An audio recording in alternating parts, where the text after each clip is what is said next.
All right. So we got a real short pre-meeting, it looks like.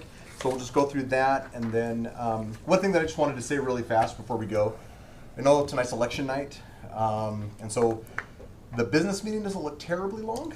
And so hopefully we can get through that pretty well and do those things. And but I also know there's a couple people running. And I know they want to get home to their families to be able to watch the returns. Polls close about 7 o'clock. And then usually the returns start coming in around 7:30, 7:45. And then they're done by 8. So if we could try to get through. And we got an executive session that doesn't seem too bad. But I'd like to try to get everybody home by no later than 7:30 tonight. So if everybody's good with that. Absolutely. Okay, awesome. My notes are slim. Thank Awesome. you. All right. That was I felt personally attacked. Tonight there will be. Please let us go home tonight, Kyle. I'll be in your talking room still. It's like, just for that, I've got a book.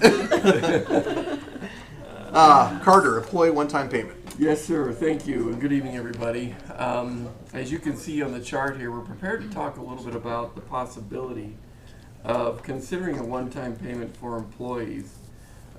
You'll recall in our discussion during the budget and when we talked about employee impacts and those kinds of things, you'll remember that there were a basket of employees, if you will, that didn't get anything because they were sort of in a red line status. And, you know, I don't know if you remember all the details of that or not, but nonetheless, basically, we have about 11 employees who didn't receive anything, didn't receive a COLA, didn't receive any type of wage increase, if you will, because they were basically up above their wage range. And now that we are at the point in time where we're kind of tying out the previous fiscal year, we're recognizing that not all of our expenses were incurred in the previous fiscal year. We do have some revenue that we could consider for a program of this nature. And so, if I could, I'll kind of direct your attention to this chart here for you to kind of see some of the implications with regard to what we're proposing. This right here is where we think, from a fund equity standpoint, we will be in the general fund if indeed these cost assumptions carry through. Now, without a doubt, for the folks who are that 11 sort of category are captured right here. And we're proposing sort of a net benefit of $1,500 for those employees, those 11 employees.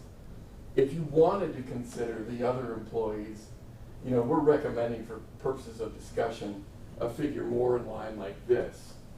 The value of this chart kind of gives you an indication not only what the general fund impact would be and what the overall organization-wide impact would be, but what in fact your per unit cost would be to provide a net benefit of whatever shows up in this column. Okay? So you've got a per employee cost that it costs the employer to provide the employee a net benefit of this amount or whatever it is we plug in. Okay? So this yellow column is kind of the column to keep an eye on. If you wanted to talk in gross figures here, then these costs will change and you'll understand a little better you know, why we talk about net benefit versus gross benefit for these kinds of conversations. Certainly, none of this could be supported by you. I recognize that, or aspects of it could be supported, or whatever. So, believe you me, this is really just as a piece of conversation that we can start with. If you'd like to see more homework, that's certainly possible, but it's not always the case that we have a balance in the general fund where we can consider these kinds of things. And generally, it's this time of year that we understand what that implication is and what possibly can be done, if anything. So that is the conversation, that's the question. And if council wants to discuss further or whatever, certainly staff is open to whatever you'd like to do. Lisa and then Bruce. We just want to clarify that this is net, so we're gonna, so that they'll net 1,500, correct? Correct. Okay. Yeah. And this would be the cost to the city of Casper as the employer to do an individual $1,500 payment. Right. Yeah. Thanks. So, I'm on the other side of this, I'm sorry, but I fought really hard to get and support the COLA and the raises for our employees. And a lot of our employees got 13.5% in 1 year's time. Some of them got 8.5%. The only ones that didn't get any are the ones that are above they're above their market. Yeah, they're already above their range. And I think there are a lot better things we can do with $2 million by rolling that into our other budget. There's so many things that are still unfunded, like our nonprofits, we're still short on our streets.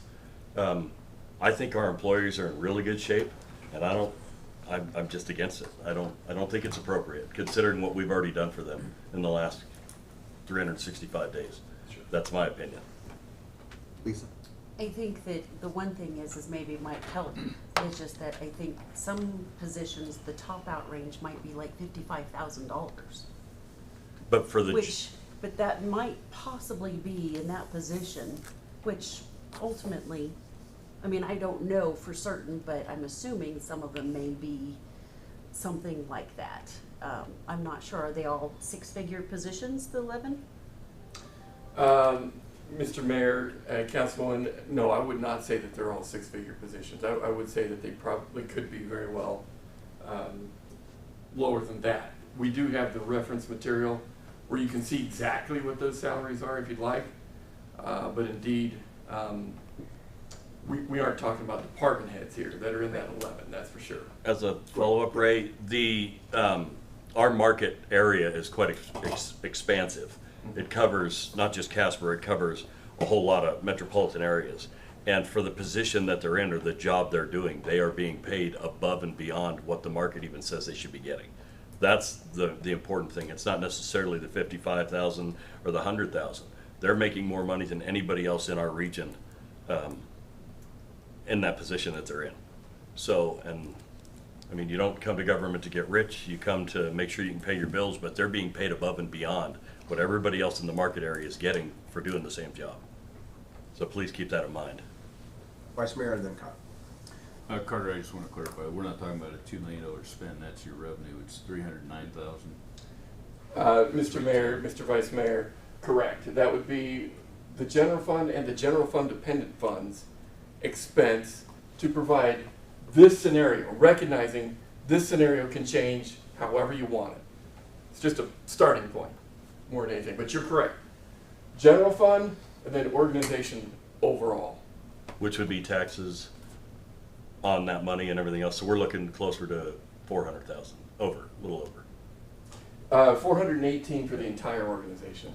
Most of the 11, by the way, that is kind of the corpus of this conversation, is supported out of the enterprise funds and not the general fund.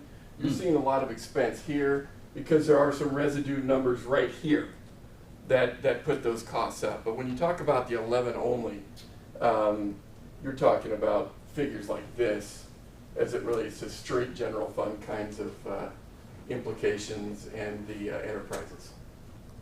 Just to be clear. Kyle? And Bruce, you have something? Thank you, Mayor. I was just curious, Carter, based on Councilman Nell's comments, would you agree, disagree with that assessment? Mr. Mayor, Councilman, I would say that it depends on the position. There are positions that did not fare as well as some of the other positions given what the market at the time dictated. We are finding ourselves, behind in some select positions throughout the organization and doing fairly well in many others. So I guess to be fair, I'd probably have to say I agree and disagree at the same time. Only because the market has changed in the last 3 years for some of our very technical positions, if you will, some of them. Thank you. Bruce and then Steve. Well, I do want to say one other thing. The 11 people that haven't gotten anything, I don't know that I would have a problem giving them the one-time payment because of inflation. And even if they are at the top of the scale or a little bit over, 9.2% inflation's a pretty hard hit. So a one-time payment to help those folks certainly wouldn't bother me. But giving one-time payments to people that just received an 8.5% and a 13.5%, it's out of line in my opinion. I just don't see reasoning for that. Mr. Mayor, if I could, Nicholas, can you reduce these so that we can see the impact for just the 11, and then just so council can kind of follow this as we're chatting? Vice Mayor. Yeah. My question was going to be, how are we arriving at 1,500 for those 11 employees and then 5 for the others? Mr. Mayor, Mr. Vice Mayor, it's just a starting point for the conversation. No real science behind it, except that we thought the 11 should be compensated on a one-time basis higher than the others who did get those raises. And that's the only sort of approach that you can deduct from what we had there. But a follow-up to that, they did not receive the raises because they were redlined though? Correct. They were above? Okay. Yeah. Correct. Anybody else? What would the 8.5% figure be for those that were redlined, roughly? I mean, if you were to give those 11 people that 8.5 or 13.5% raise, how much money would that be, roughly? Nicholas, you're so much better with numbers than I, Mr. Mayor, if I could defer to Nicholas. You bet. Mayor, council member, I don't have that information available. I wasn't part of that original discussion, so I'm not sure who those 11 were, but we can do some homework and get back to you with that. Absolutely. Because I would be interested to see how, you know, if that winds up being $100, No, then that wouldn't be possible. If it was a $50,000 salary, that's gonna be $2,500. Yeah. So at 5%. good point. So- Thank you. So it wouldn't be possible that it was only $100. It would be a minimum, I'm guessing, of about $2,500 Okay. gross, Per- which is Yep. right about where they're at. Good point. Per Yep. person, yeah. Mm-hmm. So if we Okay. gave those 11 that's gonna That act like that 1,500 COLA, is but we're not about attached to accurate. it the next year. It's just a one-time Mm-hmm. deal. I guess from my point of view, I'd be more, and we can have more discussion if we want more education or more research done and then can come back. I'd be more apt to give the 11 the one-time 15. I think it would be less of an impact on our budget, but I would be able to deal with those 11 that have redlined. I mean, that's my opinion. I don't know what you guys think, Carter. Mr. Mayor, that is a very appropriate suggestion, and if you wanted to come back to this with anything else, any other aspect of this, we'd be pleased to do so. Whatever you'd like to do. I Bruce like, and then Steve. I like that as well, because like you said, some of these, when that market analysis was done, maybe it wasn't quite so fair, so this would put them maybe back where they need to be, but I really am, and I love our employees, I do, but they've been given so much over the last year that, you know, I just don't think that's appropriate, and I think that money can be allocated and used in a heck of a lot better ways, considering the constraints that we're faced with when we just went through 23 budget. Yeah. Do you think that's appropriate, or? Oh, Mr. Mayor, Councilman, sure, absolutely. I would say that that's a very appropriate approach. Yeah. Basically, what I was gonna say is Bruce pointed out the very obvious that, thank you, that, yeah, 5% of 50,000 would be 2,500, so I don't need any more figures or dollars, so you're off the hook, okay? And I would go along as well with the 1,500 for the 11. So, sounds like that we're, first let me do this. So we don't want staff to go back, recalibrate, do anything, or are we good with the 11 getting the one time? Yes. Just the 11. Just the 11, yep. Carter, is that something you're okay with? As far as Absolutely, moving absolutely. forward with that? And you feel that that's appropriate, right? Oh, yeah, you bet. It gives them something, because the reality is, Mr. Mayor and Councilman, the inflation impact is hitting all of us. And yeah, sure, there's some that were already being paid more than their wage allows, if you will, or would otherwise authorize, but that doesn't mean they're not feeling it. And I think a one-time payment, particularly when you're looking at the impact here, is really inconsequential, but it would mean a lot to those employees. Well, if I may, I had a talk with a business group that I'm involved in the other day, and their employees are feeling the pinch of inflation also. Yeah. But unfortunately, every single one of them and their businesses are not in a position to be able to give them the inflationary raise that they need. So the fact that we've been able to do that, I feel really good about saying, let's take care of the 11, everybody else has kind of been taken care of, where most businesses don't even have the ability to do that, so. Yeah, believe that. Great. Any other discussion, questions for Carter or the staff? Great. Thank so you. much. Thanks for considering. Thank you, Everybody, Nicholas. Appreciate it. Thank you. Okay, agenda review. Carter, do we have anything we need to go over or talk about? There was a follow-up. One of the follow-up questions that I understood was on council's mind was with respect to what staff would recommend in terms of funding the Bearcat piece of equipment. And after consulting with the chief and indirectly with the finance team, my recommendation would be from that figure you see there, so the general fund equity is probably where I would target preferentially for those funds and that kind of thing. So that's what you'll see in the memo when the purchase agreement comes forward for your formal consideration. Is that indeed the general fund equity would bear that burden? And that's like what, Oh, no, go ahead. that's like 170?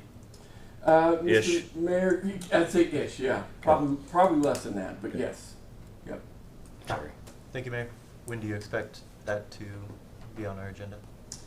I would say the next couple weeks. Is that fair? Well, it'd have to be the first business meeting in September at best, because that's when that business motion would need to happen.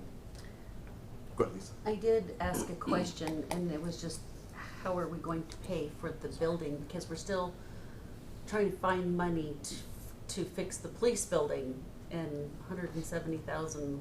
I mean, could we talk about that too?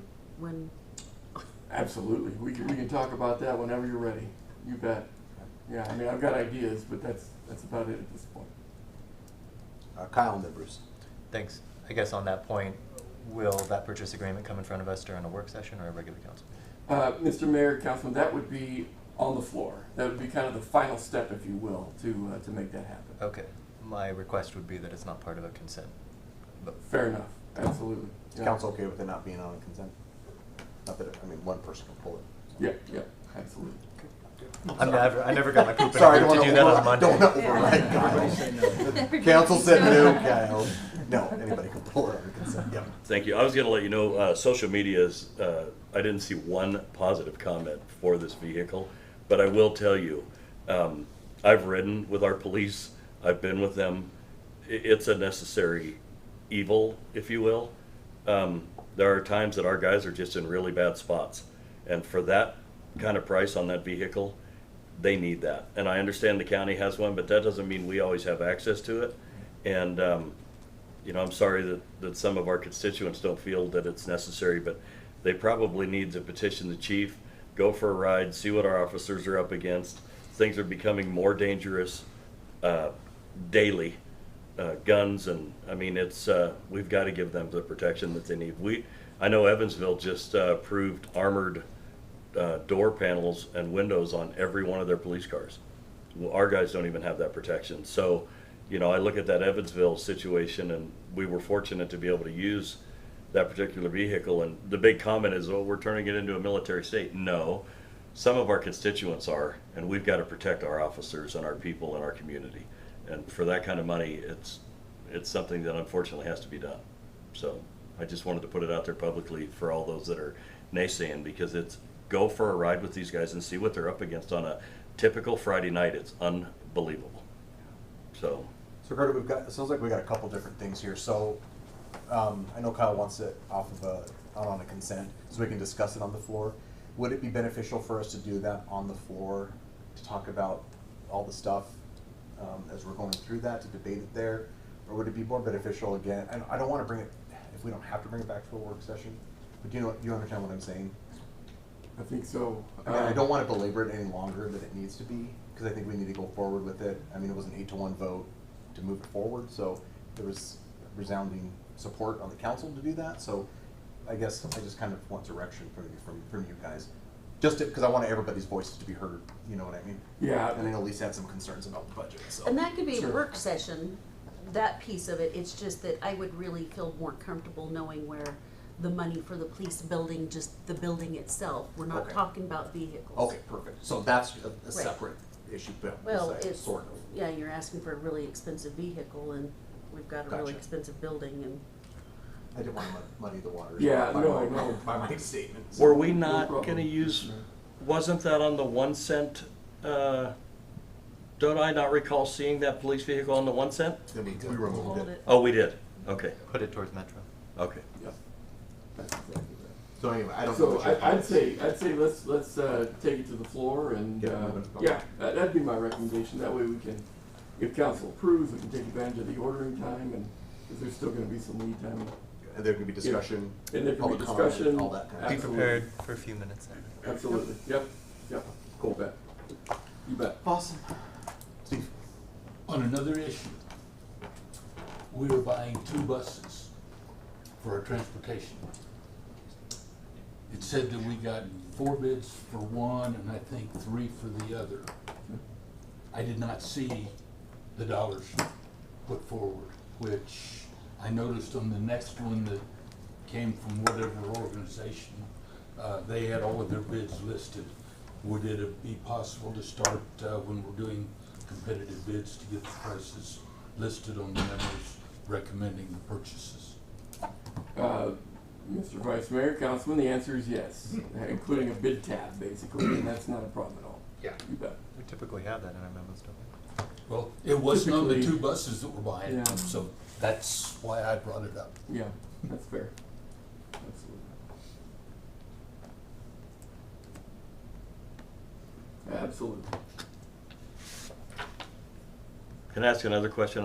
Where are we at on the chief position for the fire? Mr. Vice Mayor, we have the assessment center on the 30th, and so that would be the final step, if you will, toward making a decision. Cool. Yeah. I won't be here for September 13th since we're killing a little bit of time. Are you going to convention? You going down Monday or this class start day and Sorry. No problem. Anything else? No, sir. That's it? Yep. That was a great transition. I have to go to the bathroom. I am sorry. It would not. I am a leader now. Nothing could have held me back for that one. I want to ask you a question. Yes. Last week, I was, of course, just observed on the phone, but I heard you make a comment about the council around the table. What are you getting at? What are you after? You know, I think council around the table is an opportunity to talk about things that are affect our community, but I think sometimes we can, including myself, veer into things that are purview. It goes beyond that, and I think when we make comments or things that, I think things that are trying to, that can create some destabilization of how we view things in our communities can be hurtful. But I think that how I see it is that you have the floor to say whatever you want. I'm never going to not tell you not to say anything. Never in a million years. I feel like we have to be real mindful of what are the things that we do say. So if I'm going to talk about, let's just say hypothetically, gun control, we have very little to do with gun control. Our purview, streets, dealing with the police department, dealing with fire. And so issues, I think, that sometimes are beyond and over our head. We can make political statements all we want, which is fine. That's up to you. That's on you. But I think I just want to make sure that we're making comments that are in the best interest of what we're trying to do. I think that's fair. I That's just all I'm wanted trying some to say, clarification. Bruce. I think Yeah. that's fair. Yeah, and I wasn't attacking anybody. No, And I really wasn't. I didn't feel that way. And I'm just as guilty Sure. as the other person to sit and opine and say things based upon my political Sure. views or whatever. And No, I guess I just wanted a broader description of what it was you're looking for, because that's appropriate. It's tough, you know what I mean? Because It's sometimes we'll have people come up and talk to us about like immigration, let's say, or whatever. And we have very little issue with immigration, illegal immigration in our state or in our country, in our city. And I think it's just really difficult for us to be able to answer those and be like what we can do. It's like when you go campaigning and when you run for city council, they say, well, what's your stance on this? And you're Property just like, tax. right? Property tax, and you're just like, well, it's not beyond our purview, Right. And so, but I do want to make it very clear. I would never tell anybody not to ever say that. I just want to make sure our discourse is one that is open to what our purview is as city council. I think that's fair. So, thank you. And I got coffee out of it, even, so I didn't. Cool, awesome. We'll be right out there, guys. Thank you. Thank you. Would remind you to please silence your cell phones, and that council meetings are televised and can be viewed on cable channel 192. I now call the August 16th, 2022 regular council meeting. All members are present. Please join me in the Pledge of Allegiance. I pledge allegiance to the flag of the United States of America and to the republic for which it stands, one nation, under God, indivisible, with liberty and justice for all. Before I go into the full meeting, I just wanted, the City Council and myself would like to remind everyone that polls do close in an hour. So if you have not voted, to get out there and vote. It's one of the greatest gifts that we have in our country, is able to exercise our right to vote. So please do so if you can't in the next, if you can in the next hour for sure. Thank you. Either way. The chair would entertain a motion to approve by minute action the minutes of the July 26, 2022 special council meeting as published in the Casper Star Tribune on August 3rd, 2022. So moved. Second. Moved by Vice Mayor Friel, seconded by Councilmember Egebretson. Any amendments? Please cast your vote. Please record the vote. With Councilmember Pollock abstaining and all other members voting yes, aye, the motion passes. Chair would entertain a motion to approve by minute action the minutes of the July 26, 2022 executive session. So moved. Second. Moved by Councilmember Egebretson, seconded by Councilmember Cathy. Any amendments? Please cast your vote. Please record the vote. Voting Councilmember Pollock's abstaining, all other members voting aye, the motion passes. Chair would entertain a motion to approve by minute action the minutes of the August 2nd, 2022 regular council meeting as published in the Casper Star Tribune on August 13th, 2022. So moved. Second. Moved by Councilmember Pollock, seconded by Vice Mayor Friel. Any amendments? Please cast your vote. Please record the vote. With all members voting aye, the motion passes. Chair would entertain a motion to approve by minute action the minutes of the August 2nd, 2022 executive session. So moved. Moved by Councilmember Pollock, seconded by Councilmember Sutherland. Any amendments? Please cast your vote. Please record the vote. With all members voting aye, the motion passes. Chair would entertain a motion to approve by minute action the August 16, 2022 bills and claims as audited by City Manager Napier. So moved.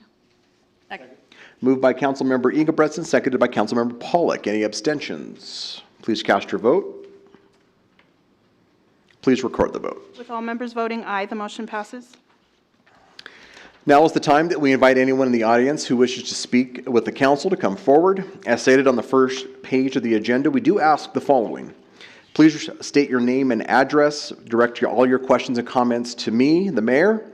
No personal attacks on staff or council will be tolerated. Council will not respond to personnel matters. Those will all be referred to our city manager. Council questions posed by speakers may or may not be responded to by council members. Presentations are limited to 5 minutes and no duplication of speakers will be allowed, and there are no time extensions. Please note that public hearings and ordinances have their own comment period. So please hold your comments on those items until we reach them. Anybody wish to address the council?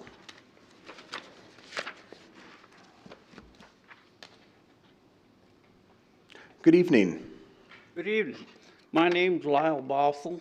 I live at 2014 Laramie Avenue on the corner of Casper Street and Laramie Avenue. And we've had quite a few accidents there. And I was wondering if it'd be possible. I had the city come out and put that red strip down by the stop sign, full length. and it slowed them down for a while. And I was wondering if we could get a sign and 2 speed bumps there, because I've replaced my fence about 8 times, my wooden fence once. The neighbor had their house hit last year. The other neighbor had their pickup hit the year before. The other neighbor had their house hit next door, and it was hit and run, except the one that hit the fire hydrant and busted it off. And I was just wondering if it's possible that we could get a couple speed bumps by the old Fort Casper school. With the sign there saying there's speed bumps. I do know the one up there behind the Village Inn and the old LaBelle store where that church is. There's a couple there, and it does slow you down, because I know I'm one of you. But they do help us, and the damage toward the neighbors' houses probably about $100,000, both houses, and mine probably over about $3,000 or $4,000. My homeowners have been paying it, but my homeowners keeps going up. And we'd just like to be, would appreciate it if you guys would consider it, and if possible, we'd like that. Lyle, right? Yeah. So I know that they do a lot of street studies. I know they do several street studies. Yeah, it's Casper Street and Laramie Street. Okay, and I know they do, before we do a lot of those things, I'm gonna kind of maybe hand this off to our city manager as well. They do several street studies before they do add speed bumps or to add more signs, especially for speed. And so I do want to be upfront with you on that. And so tonight we certainly as a council can't say, oh, well, we'll put those up for you. But I do want to let you know that I can hand you off, I don't want to say hand you off, but I can give you to our city manager who can look into it and kind of go down that a little bit, because it does sound like there's been some issues for you. Yeah, it is. See, they turn off of Fairground Road and get on Casper Street, and by the time they get to Laramie, they're cooking. Sure. And we just like a couple little obstacles, maybe slow them down. I like that. Mr. City Manager, is there a way that we could have maybe talk to Lyle about this and maybe look into it a little bit? Mr. Mayor, we'd be happy to look into it and see if there isn't something we can do to help with the situation over there. It would help, because there's, like I say, there's 2 houses. It's a T intersection, and you either go left or right or straight. And one of them went straight with the fire hydrant, and the other one went a little bit left and hit the house, and the other one hit the house with the fire hydrant, and wiped out my fence while he was doing it. And the one that he hit, the gentleman hit the back of this pickup that was parked by the fire hydrant and knocked it clear around the corner. Wow. And it's kind of excessive speed from Fairground Road to Laramie Street. And I don't think they realize when it's kind of slick that it comes to a sudden stop, whether it's your house or the fire hydrant or the fence. So Lyle, I'm going to give a chance if anybody has any questions or comments to you, so from the rest of the council. So if you want to give me a minute. Yeah, Councilmember Neal. I'm just curious, with the chief being here, maybe just as an interim so people can recognize how fast they're going, if we could put one of those solar speed deals we have in that area, maybe, to give people an idea of how fast they're going in that area, so they can recognize that maybe they're going too fast. And I'm not saying that we won't, the city manager can't help you in the long run with speed bumps, but in the interim, maybe we can get one of those portable speed things in there to let people recognize. We're for anything, because there's starting families moving in with young kids, and I'm afraid that somebody's gonna get hit. Councilmember Gamroth. Thank you, Mayor. Thanks, Lyle, for your comments this evening. I was just curious, from your perspective as someone that lives near that intersection, do you see the majority of the problems coming from people turning off of Casper Street onto Laramie? Do you see any issues with folks traveling from Laramie onto Casper Street? I used to live on Brigham Young, just a couple blocks north of you, and I believe the folks that lived on Laramie right there had issues with folks speeding all through that stretch of the road. I know I used to remember several of those folks would put out little crosswalk guards to, say, be mindful of kids. So do you see the issue also from Laramie to Casper, or almost exclusively Casper to Laramie? Thank you. It's either way, but mainly from Fairground Road to Laramie is where the problem is. And just, if you had speed bumps or whatever on one side where they could see it, the inbound traffic to Laramie Street. But it's just something that the other neighbors couldn't make it tonight, so I got to be the free one. You're the best spokesman, so I can tell. So Lyle, here's what we can do is our city manager, Mr. Napier, will look into it, get in contact if there's a possibility, and be able to do that. And then there's several options, I can say that. We take anything. Okay, and so there's... No matter what, just something that would help us. Yeah, and there's some options, I think, and then we can have a conversation, or you can talk to the city about how they can help out and mitigate that a little bit for you. And so... We really appreciate it. You betcha. So I can't promise a great deal, but I know that there are some things that we can do, like putting up a speed flasher to say, hey, slow down, and things like that can help out and so forth. But that street comes straight till it gets to that big drainage ditch, and then it has a little dog leg to the left. Gotcha. Okay. And when it's slick and stuff, yeah. Well, Lyle, I appreciate you coming up here and sharing your issues. I appreciate you guys letting me come up and do this. Thank you, sir. You take care now. Stay safe. Did you have something? Oh, I thought you were. Sorry. I feel like you and Lisa sometimes. Anybody else? Sorry, we were just talking amongst ourselves, gentlemen. Come on over. Mayor, council members, Turner Logan, 5280 Squaw Creek Road.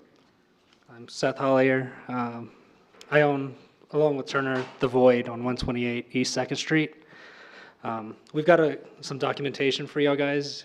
I don't know who. Okay, perfect. My name is Seth Hollier, along with Brecken Burke, Turner Logan. We own the Void at 128 East 2nd Street.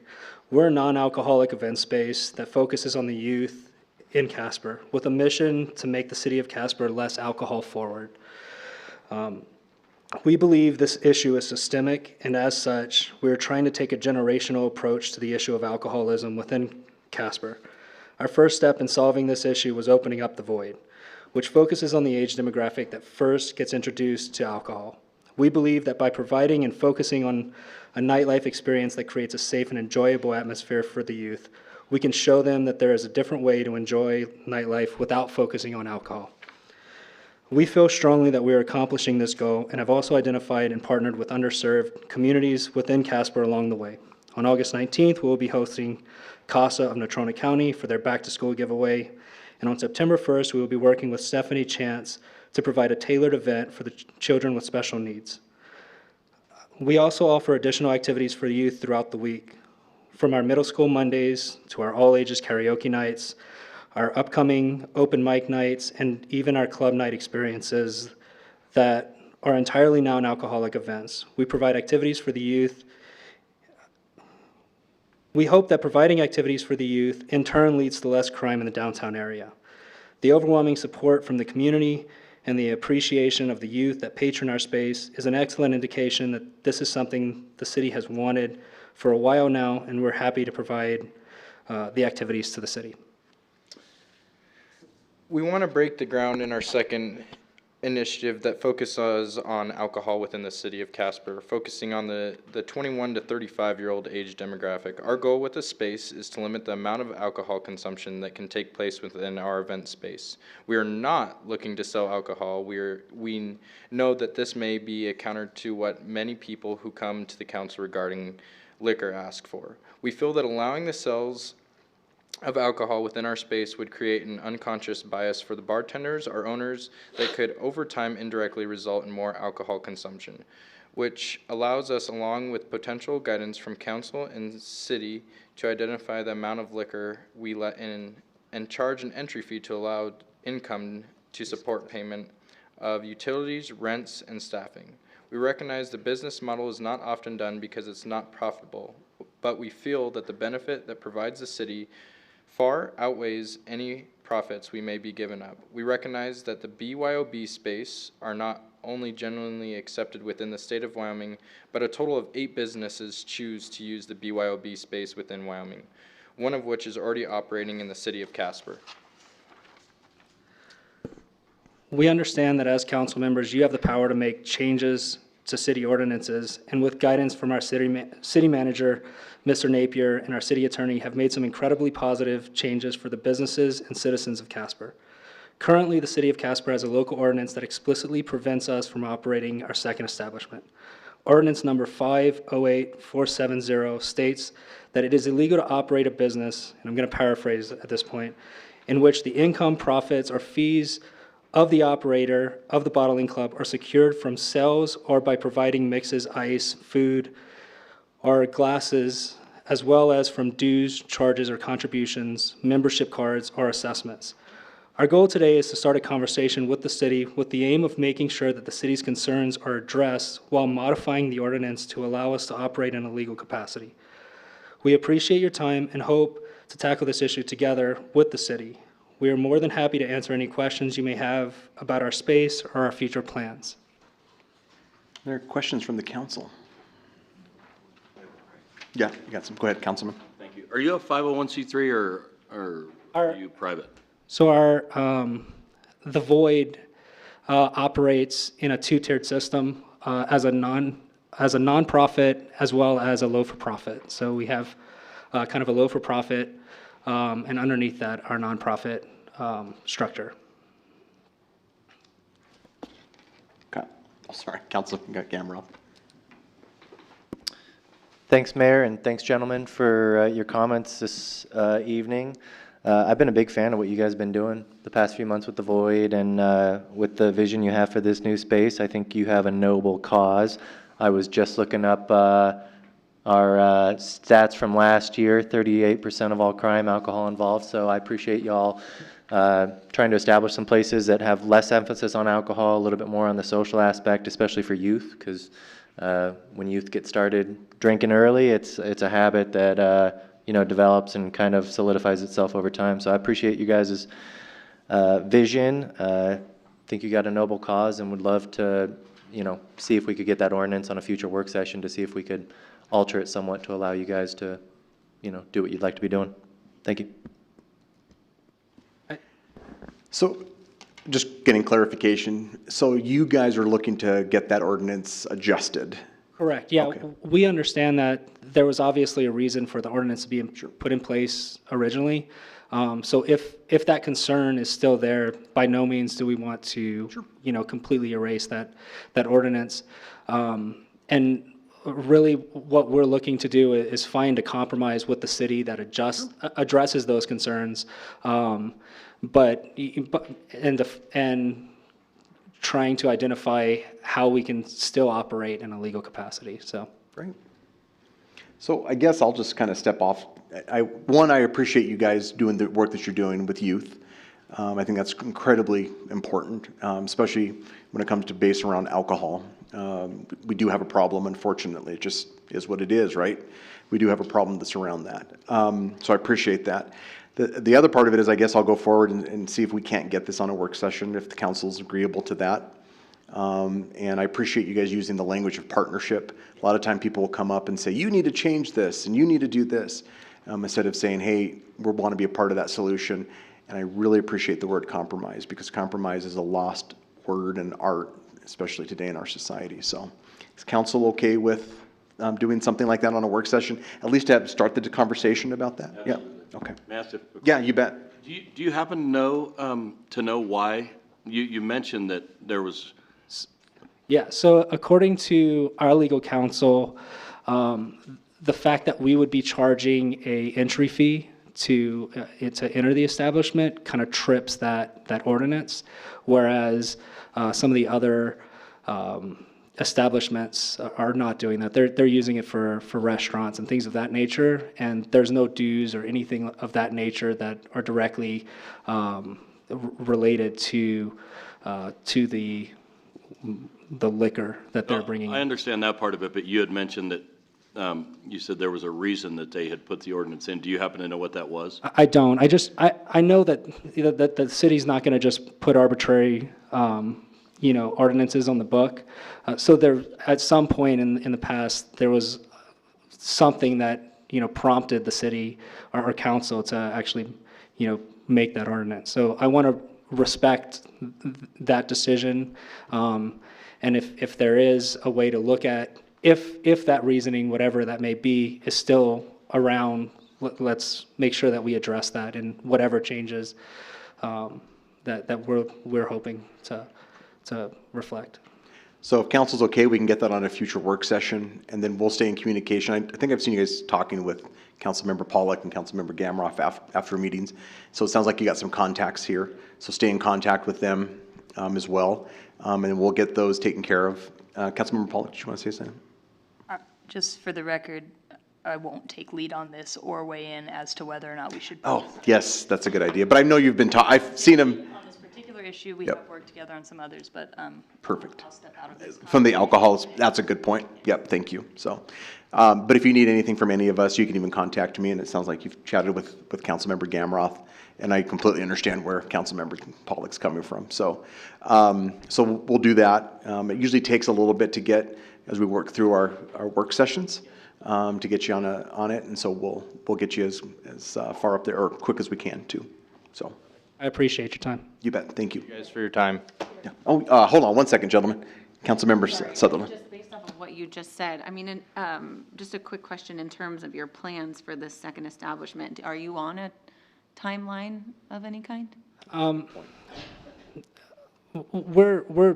We have secured the space, so in that regard, yeah, we're going to be paying rent. However, I mean, we understand that this is it doesn't happen overnight, and so we're aware of that and have kind of, set coffers aside so that we can make sure that we still are able to operate while waiting. Okay, thanks. All right, anything else? Great, thank you. Thanks, guys. Anybody else? All right, moving along. Please read the consent agenda titles. Establish September 6, 2022 as the public hearing date for the consideration of 6A1A, correcting a Scrivener's error in the legal description of ordinance number 34-19 pertaining to the mistaken inclusion via annexation of the west half of lots 26 and 27, South Garden Creek Acres number 2 addition in the Casper municipal limits, and 6A1B, approving a partial plat, vacation, replat, vacation of public parkland, and a zone change for the North Platte River Park number 2 subdivision in the city of Casper, Wyoming. The chair would entertain a motion to, by minute action, establish the public hearing dates just read. Second. Moved by Councilmember Cathy, seconded by Councilmember Pollack. Any abstentions or nay votes? Please cast your vote. Please record the vote. With all members voting aye, the motion passes. I now declare the public hearing open for the consideration of the fiscal year 2023 budget amendment number 1. Mr. City Attorney, do you have any exhibits? Thank you, Mayor. Yes, we have exhibits tonight. 2 exhibits. Exhibit number 1, correspondence from Drill Johnson to J. Carter Napier, dated August 10, 2022. And exhibit number 2, affidavit of publication, is published in the Casper Star Tribune, dated August 9, 2022. Thank you. Mr. City Manager, do you have a report? I do, Mr. Mayor. Thank you very much. this is the opportunity that we have to primarily use the amendment to roll projects forward from previous fiscal years that carry with it not only previous budget authority, but also previous funding. And so, like many of you, I always feel a little sticker shock when these kinds of amendments come forward. And this would certainly be no different, given that this is essentially a $45 million budget request that we're asking an amendment to authorize. 43.7, nearly $44 million of that request is related to capital projects that have been approved in previous budgets, and again, carry with it that funding to get those projects done that for whatever reason weren't completed in previous budget years.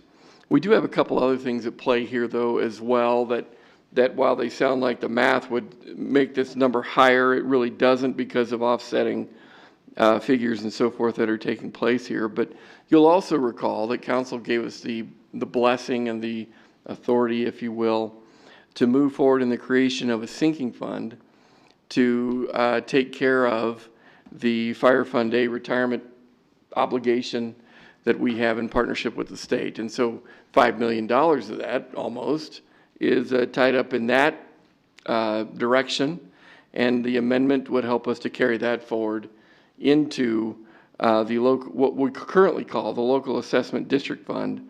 We soon will be changing that title of that fund into a more appropriate nomenclature, which will be known as a debt service fund, which a sinking fund is. Furthermore, we have TAP dollars that we're pursuing.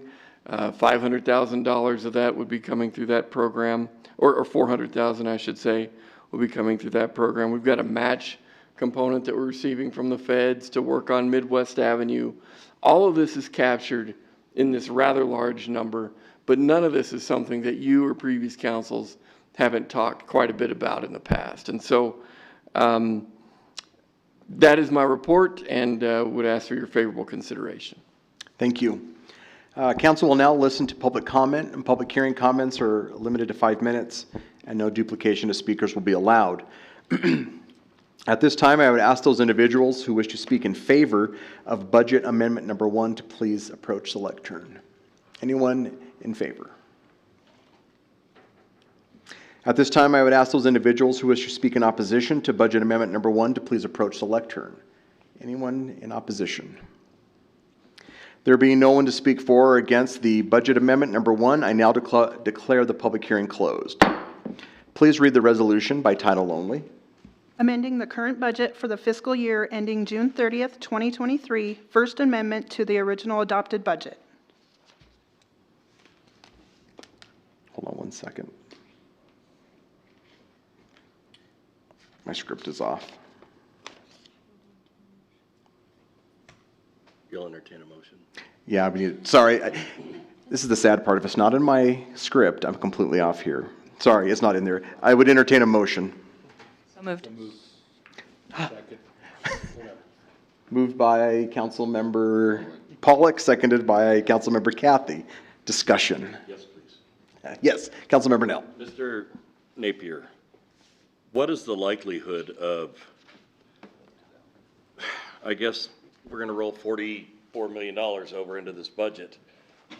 What's the likelihood of that stuff actually getting done on top of the already enormous capital projects we have in 23? I guess the reason I'm asking is because we're getting into a situation where we're going to be rolling 40 million this year, 60 probably next year, because we just don't have enough time to get all this done. So I'm just kind of curious where your mind is around all this.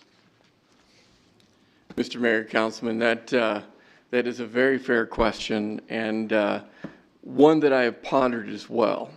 I certainly think that with respect to the supply line issues that we're struggling with right now, and the lead time for equipment and so forth that we're dealing with and so on,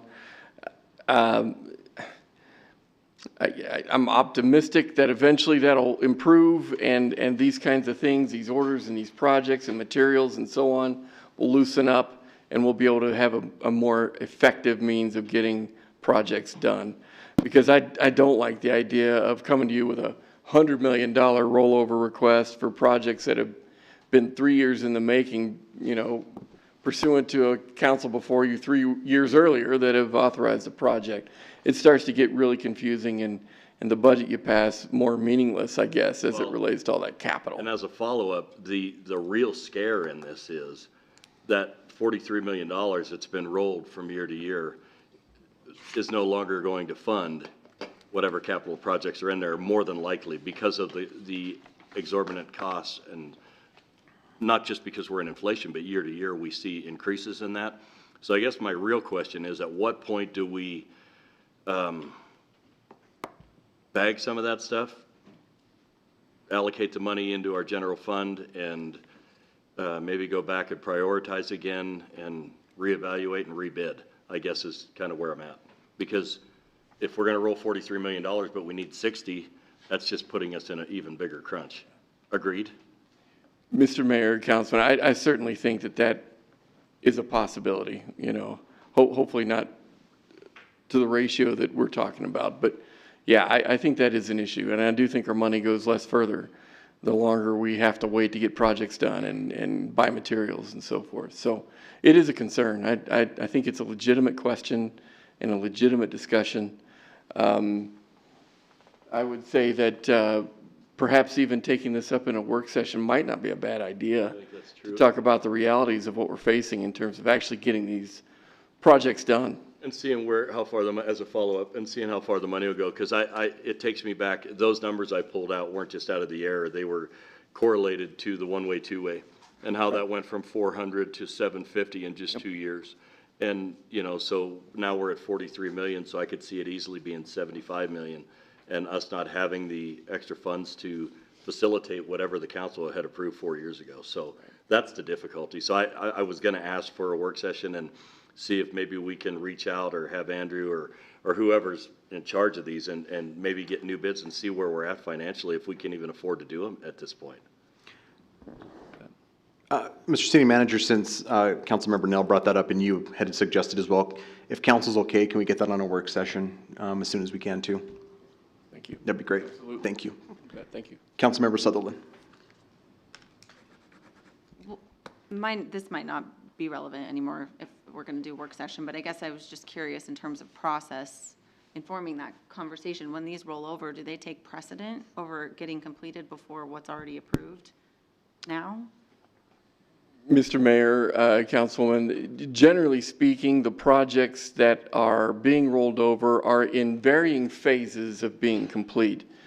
You'll find that a number of these already have contracts that are guaranteeing them and are, getting to the point of that contract being fulfilled. And so I would say certainly in that circumstance, a lot of these you're going to find are in that status. A number of the projects as well are going to be projects for streets, for example, that are in desperate need of repair, and probably more so than the ones we've kind of queued up for fiscal year 23, for example. So you'll see a lot of those dynamics in this discussion when we prepare it for work session here soon. So yeah, I think your sense to what you're going to find is right on. Yeah. Any other discussion? Can I just ask one more? Yeah, you bet. Go ahead. Sorry. Do you allow for change orders in a situation like that when a contract was awarded 3 years ago and now the prices have gone up and everything else? Do we allow for those? And if so, I think that would be part of that money I was worried about that we're not going to have on hand to finish budgeting those, I guess. Mr. Mayor, Councilman, it's certainly my hope that we don't see contracts that are that old and have been, for whatever reason, unfulfilled until now. That I think would be a very extreme example. But I would have to say that it is not uncommon for contractors to come back and say, materials are going through the roof. We're going to need a change order to buy more pipe for the price that we thought we were going to get, because they are evolving routinely. For sure. So yeah, your point, you're not wrong, I guess is what I'm trying to say. Any amendments? Please cast your vote.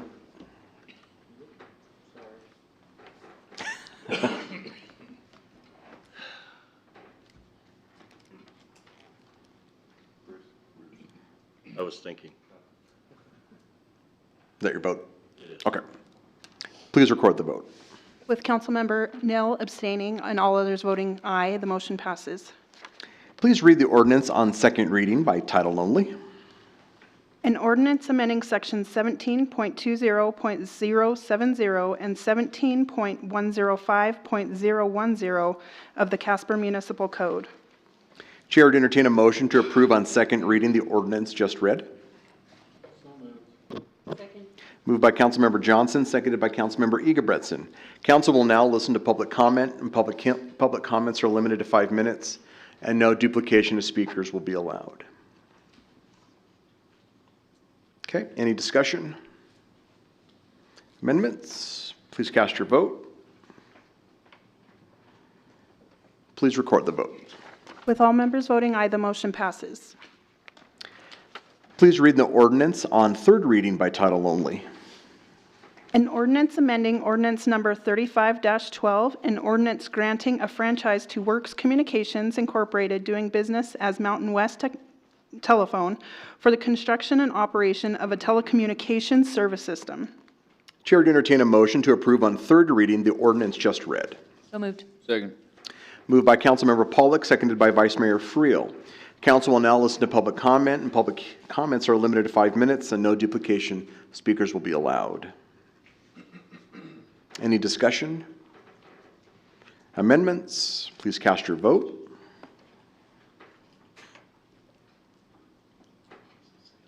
Please record the vote. With Councilmember Gamroth abstaining and all other members voting aye, the motion passes. Please read the ordinance on third reading by title only.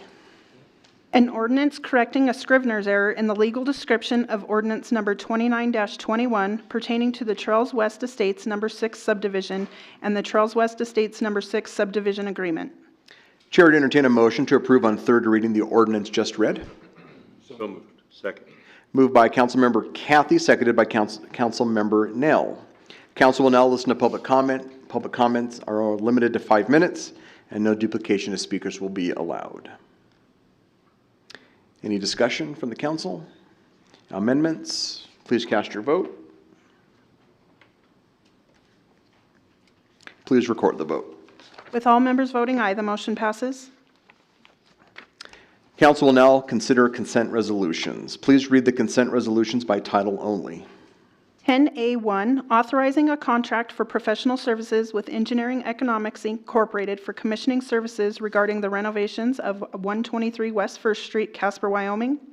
10A2, authorizing the fiscal year 2023 contract with the State of Wyoming Office of the Attorney General, Division of Victim Services. 10A3, authorizing the purchase of one 16-passenger bus for the city's transit system from Davie Coach Cells. 10A4, authorizing the purchase of one 24-passenger bus for the city's transit system from Hometown Manufacturing Incorporated.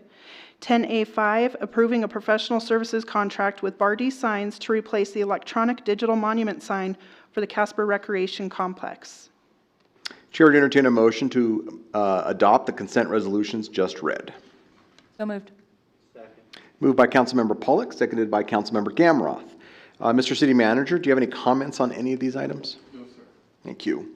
Any abstentions or nay votes? Yeah, you bet. Councilmember Nell. Are those buses, I remember Liz talking about that we were going to have to purchase electric. Are either one of those in that category? I'm not sure, Mr. Mayor. Yeah, I don't think so. I know we're treading water. I'm seeing John here as we're talking on consent resolutions, so, yeah. He's giving me a glare. Okay. Thank you. Please cast your vote.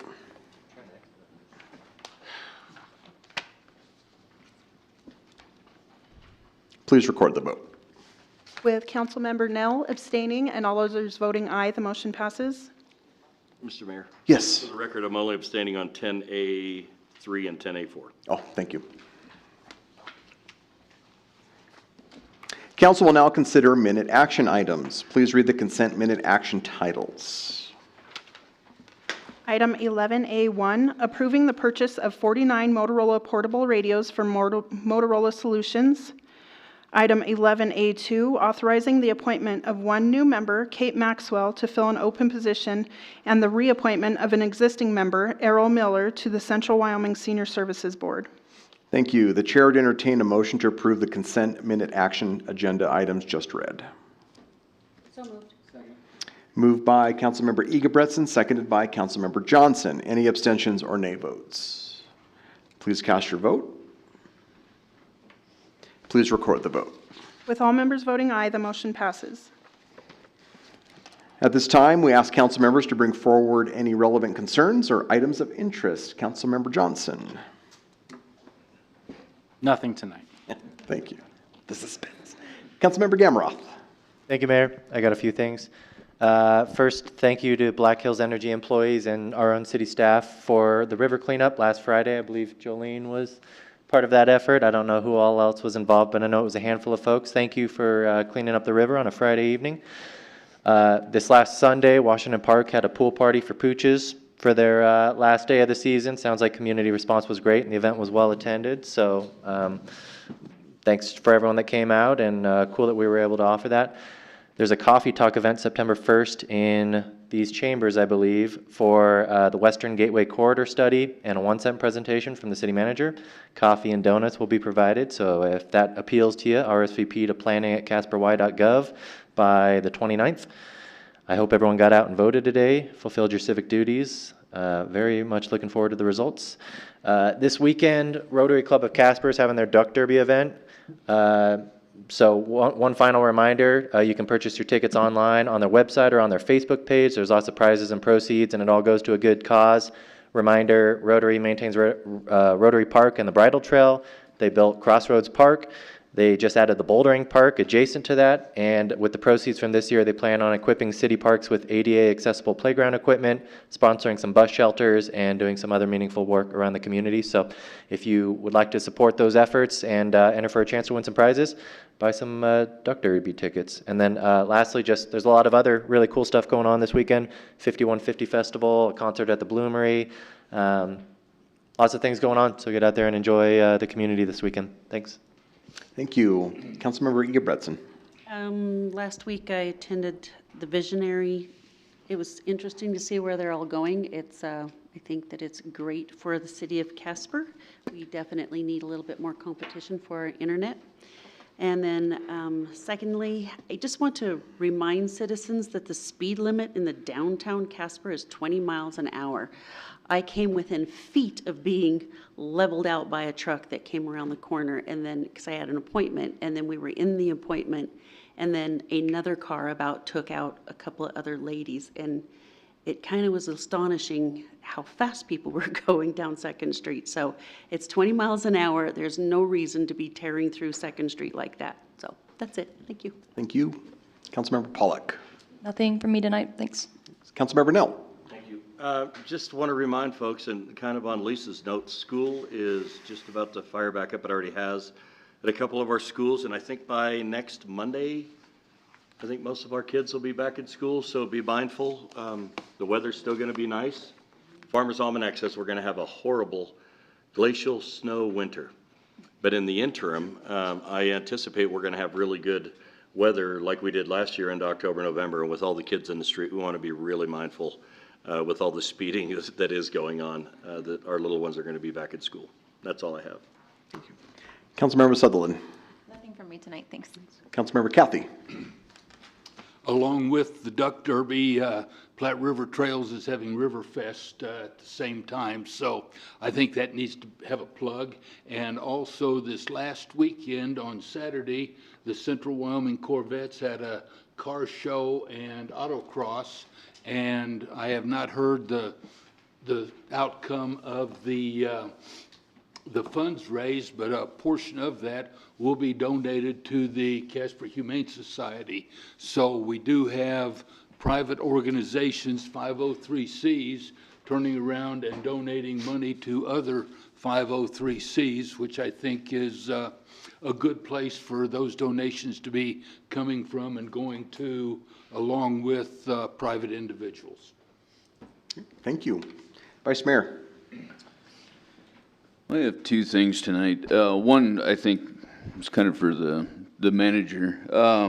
It's my understanding that the rescue mission would like to see a bus. I think we've talked about it in the past, a bus hub over there, a bus stop. And the more that I think about it, seems like one of the things that comes from the library quite a bit is the problems that they have because of that bus hub. So I would like to at least maybe have the conversation with the mission if that's still a request that they would like to have, and not saying that their clients are creating the problems at the library, but it could be a good partnership for us to potentially look at rerouting a few things around and maybe take care of a couple problems at the same time. And I know that's on behalf of council whether they want to look at that or not, but I think it'd be worth a discussion. The other thing is, I had a person reach out to me this morning and asked me to call him, and that person is a family member of one of the victims in the double homicide last week. And during our conversation, what I just found ironic is that we had a discussion last Tuesday over whether we should spend money on an armored vehicle or a Bearcat. And 4 hours later, 2 people end up being brutally murdered on a highway in a rural area. And in listening to this individual this morning explain how they live in a rural piece of property and they had law enforcement show up at their house with a Bearcat to evacuate them off of the property so that a search could be done. Numerous other rural properties out there, the owners and ranchers were put into a Bearcat and taken out of the area, because you can't put them in a vehicle and say, well, you should probably leave the area when you have an armed individual out in the middle of prairies out there that nobody knows where they're at. And you're just asking for a potential carjacking. You have an individual that just killed 2 people and they are not going to stop until they get to freedom. So where I'm going with this is the fact that this discussion this morning is listening to a family member trying to understand the process of how a homicide investigation takes place, when people get charged, what to expect in the future, but to listen to everything that they had to go through, and if the proper equipment was not there that night, if the Bearcat that has lights on it was not out there so that the law enforcement officers not only could protect lives out there, but protect themselves, to find an armed individual that's on the run is going to stop at nothing to get away, then I don't understand why we have discussions as to whether things are important or not. I can name off all kinds of cities, whether things were done right or done wrong, but you look at cities like Uvalde, who was a lot smaller than this community, and you have a mass shooting. It can happen there, it can happen here, it happens in Chicago every day. The right equipment needs to be in the right place, and I would hate to be the person that sits up here and says, we shouldn't pay for that because we don't want to be that community that has armored vehicles. We don't want to put our money into that type. You don't want to do it, but when it comes down to it and it's needed, I certainly hope that you're not on the other side needing that equipment. So I just found it very ironic that 4 hours after we have that discussion, that very piece of equipment is put into place and put into use. So I would really think about it long and hard. You know, what is the price to save somebody's life? So that's all I have. Thank you. Council, really quick before I move forward, bus routes, is that the discussion, Vice Mayor? Is that something we would be okay with that on a work session to talk about that? Yeah. Mr. Mayor, certainly a discussion about bus routes can happen at any time, work sessions and so forth, but there is a shelter being erected by the mission that is already slated, docketed, ready to go, being designed probably to be done this coming fiscal year. So you think it would be a moot point? It's happening. Okay. It is happening already. Never mind. So, Okay. Yeah. I'll retract that then. You bet. Okay. Awesome. Thank you. As far as for myself, I had an opportunity to speak at the mission, address the mission for their recovery edition that they had just completed, so that was an honor to be able to go to that and speak. Recovery is a real thing. It's addictions is a real thing, and recovery is certainly affecting our community. And so recovery is a process that is not easy. And I think most of us, if not everyone, is touched to some level by addictions, whether that's a family member, friends, whatever. So it's a good opportunity to have this program that they're offering over at the mission. So that was great to speak there. I do have a few meetings this week of the Natrona County Council of Governments on Thursday. So we'll be doing that. EDJBP on Thursday as well. And then the LGBTQ meeting will be Friday. I will be out of town moving a daughter to University of Wyoming. So Councilmember Pollock said she will be there with me, which I appreciate. And I believe we'll be kind of looking over the ordinance. It's coming together. It sounds like we're getting very close. For the ordinance should be coming up soon. So, and then were you coming to talk to them, John, on that day? Yeah. You are. So our attorney will be there to speak to the committee as well. So we'll have more to report next week. Next council meeting will be a work session to be held at 4:30.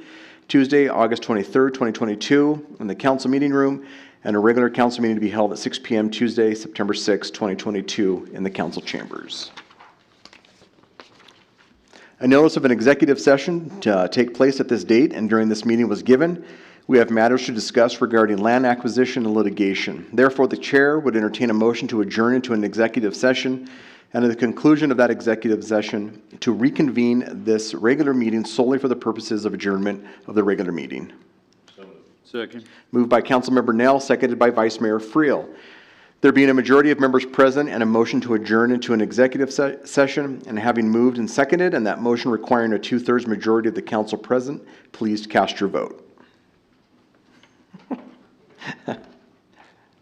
A greater than 2/3 majority of the council present voted in favor of the motion, and we are hereby adjourned into an executive session.